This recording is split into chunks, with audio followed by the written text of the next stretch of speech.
Hello friends, हाजिर हैं आपके सामने एक नए वीडियो में। दोस्तों, पहली बार अगर हमारे चैनल पे आए हैं तो चैनल को सब्सक्राइब जरूर करें। ये आपके आने वाले साइंस एग्जाम के लिए काफ़ी ज़्यादा इंपॉर्टेंट होने वाले हैं। और अभी हाल में ही आपके बीपीएससी के द्वारा एक सिलेबस जारी किया गया है, जो प्राइमरी से लेकर सीनियर सेकेंडरी स्कूल तक का जो सिलेबस क्या होगा उसके बारे में हम डिस्कस करने वाले हैं। अभी ये हाल फिलहाल में तुरंत ही जारी किया गया है। ये बिहार लोक सेवा आयोग द्वारा पटना द्वारा जारी किया गया है। ये बिहार सरकार ने अनुशंसा किया था कि बिहार लोक सेवा आयोग के द्वारा ही टीचर भर्ती परीक्षा किया जाएगा। तो उसके बाद हम आज का दिन है उसमें भी सिलेबस जारी किया गया है। और बहुत लोग सोच रहे थे कि इनमें एक नेगेटिव मार्किंग नहीं होगा, तो इसमें भी एक नेगेटिव मार्किंग का ऑप्शन आ गया है। अब देखते हैं कि हाँ इसमें क्या क्या कैसे है, थोड़ा एक बार देख लीजिएगा। अब चलिए इस पूरे जो नोटिफिकेशन निकला है उसको पढ़ते हैं। बिहार राज्य प्राथमिक अध्यापक नियुक्ति हस्तांतरण अनुशासन कार्रवाई एवं सेवा शर्त नियमावली 2023 जो नियम बनाया गया उसके बारे में ये लिखा गया है। इसके अंतर्गत प्राथमिक विद्यालय, माध्यमिक विद्यालय, उच्च माध्यमिक विद्यालयों में अध्यापक के पद पर नियुक्ति हेतु लिखित परीक्षा जो कि वस्तुनिष्ठ स्तर पर आयोजन किया जाएगा। पत्र, विषय, प्रश्नों की संख्या, परीक्षा समझी अवधि, कुल अंक इस प्रकार होंगे। मतलब जो भी इस एग्ज़ाम में जो भी कुछ भी ये होगा वो सारा वस्तुनिष्ठ होगा। और प्रश्नों की संख्या क्या होगी, परीक्षा का समय कितना होगा, कुल कितने अंक का होगा, ये आपको सारे बता दिया गया है। दोस्तों पहले पढ़ते हैं पत्र वर्ग में क्या है। विषय भाषा अर्हता, मतलब ये लैंग्वेज के लेकर ये एलिजिबिलिटी क्या है, उसके लिए प्रश्न की संख्या कुल 100 संख्या होगी। और इसमें कुल कितने घंटे का समय होगा, तो 2 घंटे का समय होगा। इसमें 2 भाग में बांट दिया गया, भाग 1 भाग 2। अब बात करते हैं भाग 1 में क्या है कि भाग 1 में 25 अंक होगा जो कि इंग्लिश है। ये भाषा ये सभी के लिए, प्राथमिक से लेकर उच्च माध्यमिक विद्यालय सभी के लिए ये है। मतलब अगर जो भी स्टूडेंट अगर एग्जाम दे रहे हैं उनको हर हाल में ये कंपलसरी एग्जाम देना पड़ेगा। ये 100 अंक का एग्जाम होगा, तो 2 घंटे का समय होगा। इसमें 2 भाग बांट दिए गए, भाग 1 और भाग 2। भाग 1 में क्या है कि इंग्लिश भाषा के क्वेश्चन होंगे जो कि 25 नंबर के क्वेश्चन होंगे, 25 क्वेश्चन होंगे। और भाग 2 में हिंदी भाषा या उर्दू भाषा या बांग्ला या तीनों भाषा में किसी एक का चुनना होगा। और इसमें मिनिमम अंक होगा 30 नंबर। 30% नंबर आपको हर हाल में लाना होगा, तब जाके ये क्वालिफाई करते हैं। क्योंकि ये जो एग्ज़ाम हो रहा है क्वालिफाइंग पार्ट 1 का जो है भाषा में जो एलिजिबिलिटी है वो हर हाल में आपको 30% लाना ही होगा। चाहे हिंदी में लाएँ, चाहे हिंदी इंग्लिश बर्दा करके आप 30% नंबर नहीं लाते हैं, अगर इसमें क्वालिफाई नहीं होते तो सबसे पहले यही कहानी ख़त्म हो जाता है। चलिए अब बढ़ते हैं ये किसके लिए है। तो ये जो है आपको सबके लिए जो भी एग्ज़ाम में बैठ रहे हैं, चाहे वो प्राथमिक के विद्यालय के टीचर के लिए भर्ती का आवेदन करने वाले हैं या फिर माध्यमिक के लिए या उच्च माध्यमिक, ये सबके लिए आपको देना है। ध्यान में क्या देना है, इंग्लिश का देना है 25 नंबर का क्वेश्चन होगा, और हिंदी होगा आपको 75 नंबर का क्वेश्चन।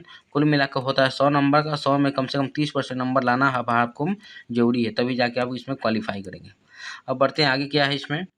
अब आता है कि समान अध्ययन। समान अध्ययन किसके लिए है। समान अध्ययन में कुल 150 अंकों का होगा, जिसमें 2 घंटे का समय होगा। प्रश्न की आपका क्वेश्चन भी 150 घंटे का होगा।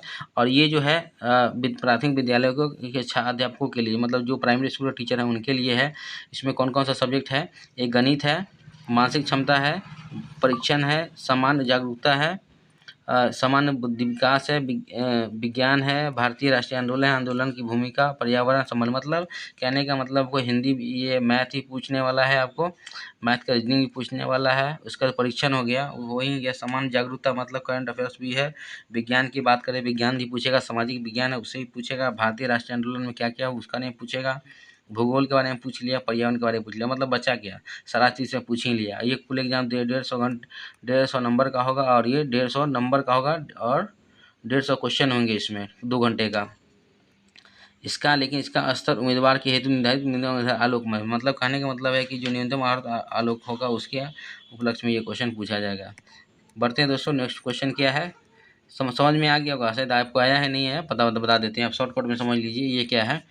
ये और ये मान लीजिए आप प्राथमिक के टीचर हैं, प्राथमिक PRIMARY प्राइमरी के टीचर के लिए आप अप्लाई कर रहे हैं, तो आपको ये दोनों चीज़ पे इतना ही कॉलम पे आपको ध्यान देना है। इतना ही कॉलम मतलब क्या, एक लैंग्वेज का एग्जाम होगा आपको जो कि 100 नंबर का होगा, जिसमें 25 नंबर का इंग्लिश होगा और 75 नंबर का हिंदी होगा, बांग्ला होगा या उर्दू होगा। ये तीनों भाषा में किसी एक भाषा का आपको एग्जाम हर हाल में देना, और इसमें 30% नंबर आपको लाना अनिवार्य है।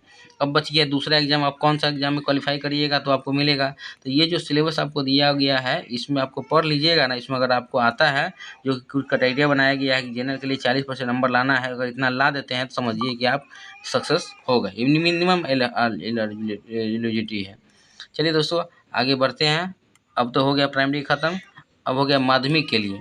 माध्यमिक के लिए वही है, पहले एक भाषा का एग्ज़ाम होगा जो कि 100 नंबर का होगा, जिसमें 25 नंबर इंग्लिश होगा और 75 नंबर क्या होगा, लैंग्वेज होगा। हिंदी होगा या वो इंग्लिश होगा या उर्दू होगा, तीनों या बांग्ला। हिंदी, बांग्ला और उर्दू, ये तीनों में से एक एग्ज़ाम होगा, 75 नंबर का होगा और उसमें करीब 30 नंबर आपको लाना हर हाल में बची। अब आ गया माध्यमिक विद्यालय के जो मिडिल स्कूल के टीचर होंगे उनके लिए भी 2 भाग में बांटा गया है, भाग 1 और भाग 2। भाग 1 में क्या है, एक विषय पत्र है और इसमें क्या है कि जो अगर टीचर हिंदी के लिए अप्लाई किए, हिंदी हो गया, बांग्ला हो गया, उर्दू, मैथिली, संस्कृत, भोजपुरी, अरबी, फारसी, अंग्रेजी, विज्ञान, सामाजिक विज्ञान इत्यादि के लिए है, तो भाग 1 में आपको ये देना होगा और ये कुल नंबर का होगा 100 नंबर का। क्या समझ में आया? कहने का तात्पर्य ये है कि आप जो एग्ज़ाम दीजिएगा ना, उसमें आपका जो मेन पेपर होगा उसमें 100 नंबर का क्वेश्चन पूछेगा। अब बचल खुचल जो होगा, समान अध्ययन, जो समान जागरूकता, गणित, विज्ञान, भारतीय आंदोलन, ये सब जो क्वेश्चन होगा 50 नंबर का आपको होगा और इसमें भी आपको लाना होगा मिनिमम 40% नंबर, तब जाके आप होइएगा क्वालिफाई, न तो हो जाइए घर में जाके सो जाइएगा। ठीक है, चलिए अब आगे बढ़ते हैं दोस्तों। आगे कहानी क्या है, अब बढ़ते हैं, ये तो ख़त्म हो गया। अब आगे उच्च माध्यमिक के लिए, तो उच्च माध्यमिक के अध्यापकों के लिए ये है कि भी आपको 2 भाग में होगा, भाग 1 और भाग 2। भाग 1 कौन वाला था, वही जो ऊपर में पढ़ रहे थे, ऊपर में क्या पढ़ रहे थे, 30 नंबर 25 नंबर का शायद इंग्लिश था, 25 नंबर इंग्लिश था और आपको था 70 या 75 नंबर का, 70 या 75 नंबर का आपको ये हिंदी है। इसको एक बार देख लेते हैं कितने नंबर का है, इसको देख लेते हैं दोस्तों।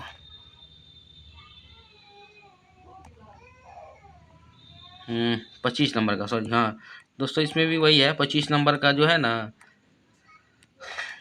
25 नंबर का भाग में 25 नंबर का आपको इंग्लिश होगा, इंग्लिश हो गया 25 नंबर का, और जो कि 25 नंबर क्वेश्चन होगा, 75 नंबर का हिंदी होगा। इसमें से हर हाल में आपको 30% नंबर लाना है, क्वालिफाई कर नहीं लाए तो घर जाकर आराम करिएगा। अब बचे रह गया कौन वो और कौन कौन एग्जाम देना पड़ेगा, तो और एक बच जाता है आपका जो भाग 1 जिसमें समान अध्ययन वाला आता है, इसका भी होगा 150 नंबर का। इसमें क्या 2 भाग में भाग गया, पार्ट 1 और पार्ट बी। पार्ट 1 होगा 100 नंबर का जो कि आपका जो सब्जेक्ट होगा उसके हिसाब से, और पार्ट बी होगा सब मिला के 50 नंबर का खिचड़ी। खिचड़ी में कौन कौन आएगा, मैथ भी आ जाएगा, ठीक है, मैथ पढ़ लीजिएगा, उसके बाद समान जागरूकता पढ़ लीजिएगा, करंट अफेयर, समान विज्ञानों पढ़ लीजिएगा और राष्ट्रीय आंदोलन हुआ था भूगोल बच गया कुछ नहीं, जो मन में आया सब पढ़ लीजिएगा, नहीं पढ़िएगा कुछ नहीं होगा। चलिए अब देखिए वो मेन चीज़ आ गया जो सरकार से कह रहे थे कि एग्जाम में निगेटिव मार्किंग नहीं होगा। अब देख लीजिए, प्रश्न वस्तुनिष्ठ एवं बहुवैकल्पिक होंगे, प्रत्येक गलत उत्तर के लिए अंक की कटौती की जाएगी। समझ में आ गया?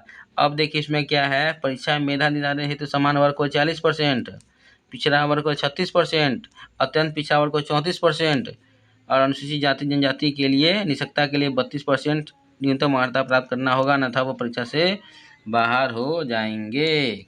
क्या समझे? 30 नंबर उन्हें लाना है मिनिमम की बात करें तो, और इसमें लाना है आपको 150 नंबर का एग्ज़ाम होगा, तो 150 में लाना है 15 चौका 60 नंबर लाइएगा, तो एग्ज़ाम में क्वालिफाई करिएगा, ना तो एग्ज़ाम में ख़त्म हो गया कहानी। चलिए एग्ज़ाम बनते टीचर बनते रहे। चलिए धन्यवाद। अगर आप पहली बार आए तो चाहे सब्सक्राइब करिए, मेहनत करिएगा, सब होगा, नहीं करिएगा कुछ नहीं होगा। चलिए धन्यवाद।